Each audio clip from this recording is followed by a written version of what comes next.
അസ്സലാമുഅലൈക്കും, welcome back to Seema foods. ഇന്ന് ഞാനൊരു വ്ളോഗുമായിട്ടാണ് നിങ്ങളുടെ മുമ്പിലേക്ക് എത്തിയിരിക്കുന്നത്.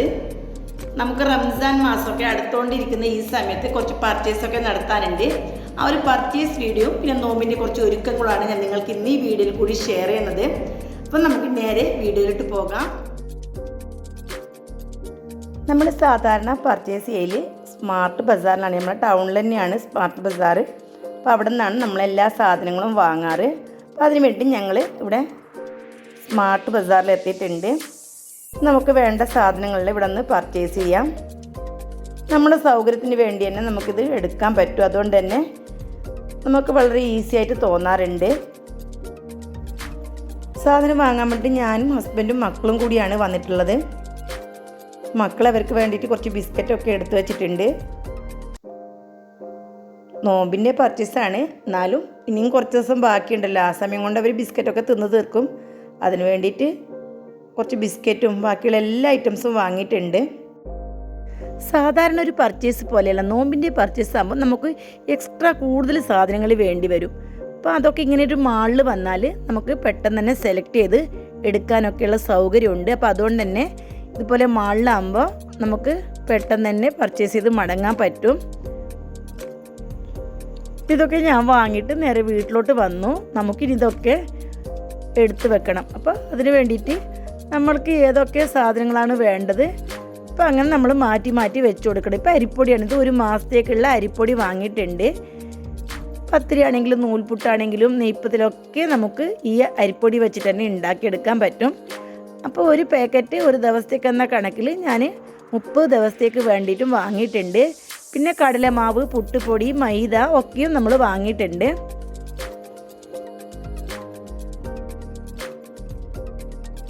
നമ്മളിങ്ങനെ എടുത്തു വെക്കുന്ന സമയത്ത് പൊടികളെല്ലാം ഒരു പാത്രത്തിൽ തന്നെ എടുത്തു വെക്കണം. അപ്പോൾ ഞാനൊരു കാർഡ്ബോർഡിൻ്റെ ബോക്സിലാണ് എടുത്തു വെക്കുന്നുള്ളത്. അപ്പോൾ ഈ അരിപ്പൊടി പോലെയുള്ള സാധനങ്ങൾ, അതായത് പൊടിയായിട്ടുള്ള എല്ലാ സാധനങ്ങളും പിന്നെ റവ ഒക്കെ ഉണ്ട്. അപ്പോൾ അതെല്ലാം ഞാനിപ്പോൾ ഒരു കാർഡ്ബോർഡിൻ്റെ പെട്ടിയിൽ സൂക്ഷിച്ച് വെക്കുന്നുണ്ട്.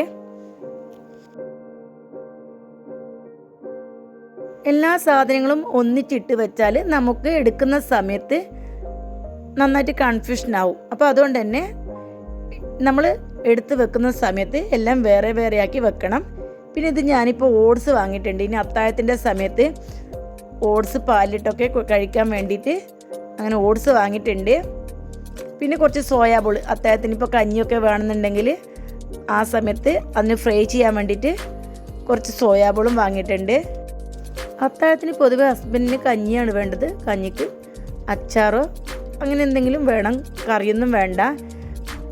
കുറച്ച് ചോക്കോസും വാങ്ങിയിട്ടുണ്ട്. ഇനി അത്താഴത്തിനോ അല്ലെങ്കിൽ നോമ്പ് തുറന്നിട്ട് ഏതെങ്കിലും സമയത്ത് കുട്ടികൾക്ക് പാലിട്ട് കഴിക്കാൻ വേണമെന്നുണ്ടെങ്കിൽ അതിന് വിചാരിച്ചിട്ട് കുറച്ച് ചോക്കോസും വാങ്ങി. പിന്നെ പായസം മിക്സ്. അപ്പം നമുക്ക് എല്ലാവർക്കും പായസം നോമ്പ് തുറക്കുന്ന സമയത്ത് വേണ്ടി വരും. അപ്പോൾ അതുകൊണ്ട് തന്നെ പായസം മിക്സ് വാങ്ങിയിട്ടുണ്ട്. പിന്നെ പിസ്സ സീസണിങ്, കുറച്ച് പുളി വാങ്ങിയിട്ടുണ്ട്. പുളി നമ്മൾ 2 തരത്തിലുള്ള പുളിയും വാങ്ങിയിട്ടുണ്ട്. നോമ്പിൻ്റെ പർച്ചേസിൽ നമുക്ക് ഒഴിച്ചു കൂടാൻ പറ്റാത്തതാണ് ചീസ്. മൊസറല്ല ചീസും അതേപോലെ പിസ്സ ചീസും വാങ്ങിയിട്ടുണ്ട്. പിന്നെ ബ്രെഡും നമുക്കറിയാം, ഏത് സ്നാക്സ് ഉണ്ടാക്കുമ്പോൾ നമുക്ക് ബ്രെഡ് ആവശ്യമാണ്. കുറച്ച് മയോണൈസ്, ചൈന ഗ്രാസ്, പിന്നെ കിസ്മിസ്, കാഷ്യൂനട്ട്. അപ്പോൾ അങ്ങനെയുള്ള എല്ലാ ഐറ്റംസും ഞാൻ വാങ്ങിയിട്ടുണ്ട്. നന്നാറി സർബത്ത് വാങ്ങിയിട്ടുണ്ട്. ഇപ്പോൾ ചൂടല്ലേ, നല്ല ചൂടായത് കാരണം നന്നാറി സർബത്ത് വാങ്ങിയിട്ടുണ്ട്. കസ്കസൊക്കെ ഇട്ടിട്ട് സർബത്ത് ഉണ്ടാക്കി കഴിക്കാൻ നല്ല ടേസ്റ്റാണ്.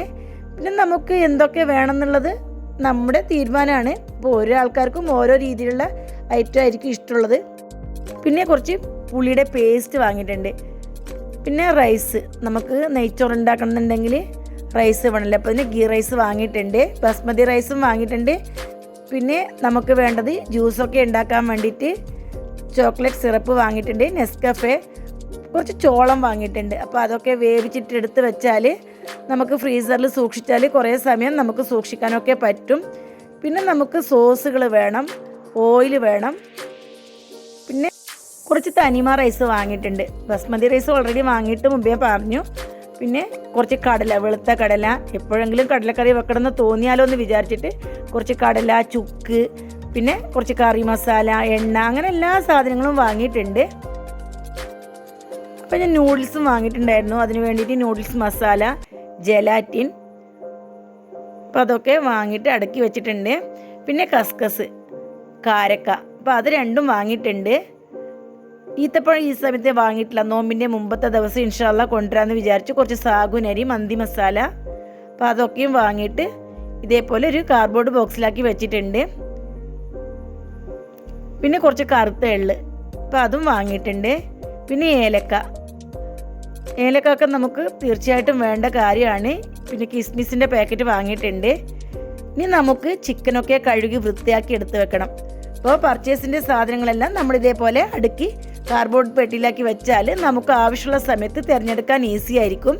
ഇനി ചിക്കനൊക്കെ നന്നായിട്ട് കഴുകി വൃത്തിയാക്കി എടുക്കണം. നമുക്കിങ്ങനെ കഴുകി വൃത്തിയാക്കി വെച്ചാൽ, അതായത് മസാലയൊക്കെ തേച്ച് വെച്ചാൽ ആവശ്യാനുസരണം എടുത്ത് ഉപയോഗിക്കാൻ ഈസി ആയിരിക്കും. ഇപ്പം ഞാൻ രാവിലെ ഷോപ്പിൽ പോയാൽ വൈകുന്നേരം ആയിരിക്കും വരുന്നത്. അപ്പോൾ ആ സമയത്ത് വന്നു കഴിഞ്ഞാൽ നമുക്ക് കുറേ ജോലിയൊക്കെ ഒന്നിച്ചെടുക്കാൻ വളരെ ബുദ്ധിമുട്ടാവും. ഇപ്പോൾ ചൂട് കാലമാണ്, നോമ്പിൻ്റെ ക്ഷീണമെല്ലാം കാരണം നമുക്ക് നല്ല ഒരു ക്ഷീണം തോന്നും. അപ്പോൾ അത് കാരണം കൊണ്ട് തന്നെ ഞാൻ ചിക്കനൊക്കെ നന്നായിട്ട് കഴുകി എടുത്ത് വെച്ചിട്ടുണ്ട്. ഇനി നമുക്കിതിലേക്ക് മസാലയൊക്കെ തേച്ചിട്ട് ഫ്രീസറിൽ സൂക്ഷിച്ചാൽ ഏകദേശം 10-15 ദിവസമൊക്കെ നല്ല ഫ്രഷായിട്ട് തന്നെ നമുക്ക് കഴിക്കാൻ പറ്റും. ഒരു പഴയ ചിക്കനുള്ള തോന്നലൊന്നും ഉണ്ടാവില്ല. നല്ല പോലെ മസാലയൊക്കെ തേച്ച് പിടിപ്പിച്ച് വെച്ചാൽ നമുക്ക് ആവശ്യത്തിനെടുത്ത് ഉപയോഗിക്കാം. അപ്പോൾ ഇതിലേക്ക് ഞാൻ വിനെഗറൊക്കെ ചേർക്കുന്നത് കൊണ്ട് തന്നെ നല്ല ചിക്കൻ സോഫ്റ്റായിട്ടും നല്ല ടേസ്റ്റി ആയിട്ടും കിട്ടും. പിന്നെ നമ്മളിത് സൂക്ഷിച്ച് വെക്കുന്ന സമയത്ത് ഒരേ ബോക്സിലാക്കി വെക്കാൻ പാടില്ല. നമുക്ക് ഒരു ദിവസത്തേക്ക് എത്ര വേണം അതിനനുസരിച്ച് കുഞ്ഞു കുഞ്ഞു ബോക്സ് ആക്കിയിട്ട് അതിൽ സൂക്ഷിച്ച് വെച്ചാൽ മതി. ചിക്കൻ തന്നെ പല രീതിയിലും മസാല തേച്ച് വെക്കുന്നുണ്ട്.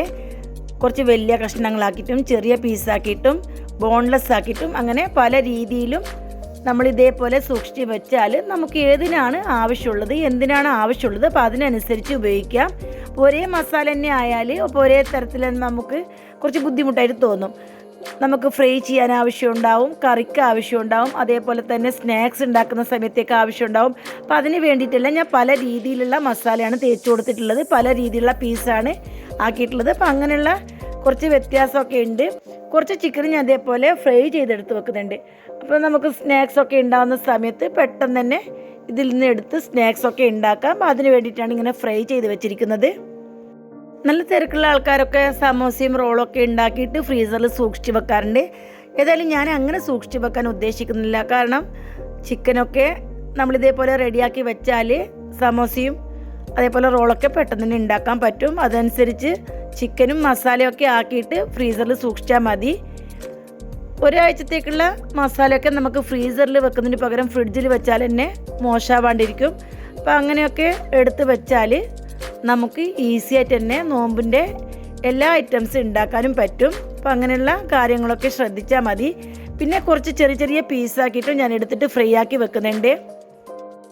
ഇത് കറി ഉണ്ടാക്കാൻ വേണ്ടിയിട്ടും ചിക്കൻ ചില്ലിയൊക്കെ ഉണ്ടാക്കാൻ വേണ്ടിയിട്ടും നമുക്ക് ഉപയോഗിക്കാം. അതല്ല സ്നാക്സിന് വേണേലും എടുക്കാം.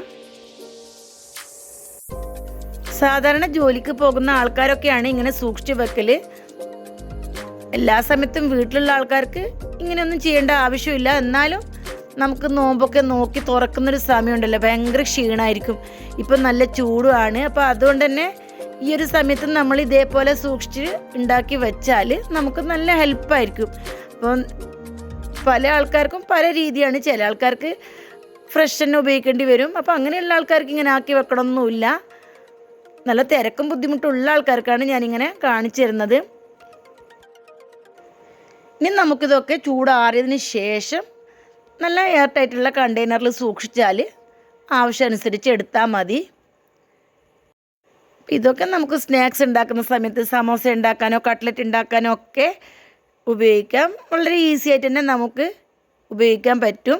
പിന്നെ ഇഞ്ചി വെളുത്തുള്ളി പേസ്റ്റ്, അപ്പോൾ അതും നമുക്ക് എല്ലാവർക്കും കുറേ ദിവസം സൂക്ഷിക്കാനൊക്കെ പറ്റും. അതേപോലെ ഉണ്ടാക്കി വെച്ചാൽ മതി. ഇഞ്ചിയും വെളുത്തുള്ളിയും 2 രീതിയിൽ ഞാൻ പേസ്റ്റാക്കി വെക്കുന്നുണ്ട്. ഇത് ഇഞ്ചിയും വെളുത്തുള്ളിയും മാത്രമുള്ള പേസ്റ്റാണ്. അപ്പോൾ ഇതിന് നമുക്ക് കറിക്കൊക്കെ ചേർക്കാനും സ്നാക്സിനൊക്കെ ചേർക്കാനും വേണ്ടിയിട്ടാണ്. ഇനി നമുക്ക് ബിരിയാണിയൊക്കെ ഉണ്ടാക്കണമെന്നുണ്ടെങ്കിൽ അപ്പോൾ അതിന് വേണ്ടിയിട്ട് ഞാൻ പച്ചമുളകൊക്കെ ചേർത്തിട്ടും ഇതേപോലെ പേസ്റ്റാക്കി വെക്കുന്നുണ്ട്. ഇഞ്ചിയും വെളുത്തുള്ളിയും അരക്കുന്ന സമയത്ത് കുറച്ച് ഓയിലും കുറച്ച് മഞ്ഞൾപ്പൊടിയും ഉപ്പും കൂടി ചേർത്തിട്ടാണ് ഞാൻ അരച്ച് പേസ്റ്റാക്കിയിട്ട് വെച്ചത്. അങ്ങനെ ആകുമ്പോൾ കുറച്ച് കാലം നമുക്ക് നല്ല ഫ്രഷായിട്ട് തന്നെ ഉപയോഗിക്കാൻ പറ്റും. ഇപ്പം ഞാൻ പച്ചമുളകും ഇഞ്ചിയും വെളുത്തുള്ളിയാണ് പേസ്റ്റാക്കി വെച്ചിട്ടുള്ളത്. ബിരിയാണിയൊക്കെ ഉണ്ടാക്കാൻ വേണ്ടിയിട്ട് നമുക്ക് ഈസി ആയിട്ട് തന്നെ ഇങ്ങനെ പേസ്റ്റ് ഉണ്ടാക്കിയാൽ സാധിക്കും. അപ്പോൾ അങ്ങനെ നമുക്ക് അതെല്ലാം ഫ്രീസറിൽ സൂക്ഷിക്കാം. പിന്നെ ഞാനിവിടെ ചെയ്യുന്നത് തേങ്ങയാണ്. ഒരു 2 തേങ്ങ മാത്രമേ ഇപ്പോൾ ഞാനിവിടെ വറുത്തെടുത്ത് വെക്കുന്നുള്ളൂ. കൂടുതൽ വേണമെന്നുണ്ടെങ്കിൽ കൂടുതലും നമുക്ക് വറുത്ത് സൂക്ഷിച്ച് വെക്കാം.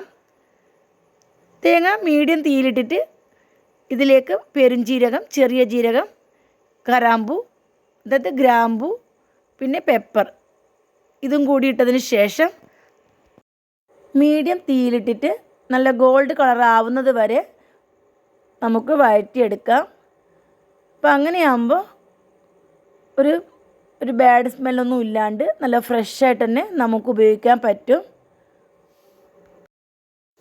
എനിക്കേറെ മടിയുള്ളൊരു കാര്യമാണ് തേങ്ങ ചിരവലും വറുത്തെടുക്കലൊക്കെ. അപ്പോൾ ഇങ്ങനെയാകുമ്പോൾ നമുക്ക് പെട്ടെന്ന് തന്നെ നമുക്ക് അരച്ച് കറിയൊക്കെ ഉണ്ടാക്കാം. അപ്പോൾ ഗോൾഡ് കളർ ആയിക്കഴിഞ്ഞാൽ ചൂടാറിയതിന് ശേഷം ഒരു കണ്ടെയ്നറിൽ ഇട്ടതിന് ശേഷം ഫ്രീസറിൽ സൂക്ഷിച്ചാൽ മതി. അപ്പം നമ്മളെല്ലാം എടുത്ത് വെച്ചിട്ടുണ്ട്. ഇനി എല്ലാം ഫ്രീസറിൽ സെറ്റാക്കിയിട്ട് സൂക്ഷിച്ച് വെക്കാം.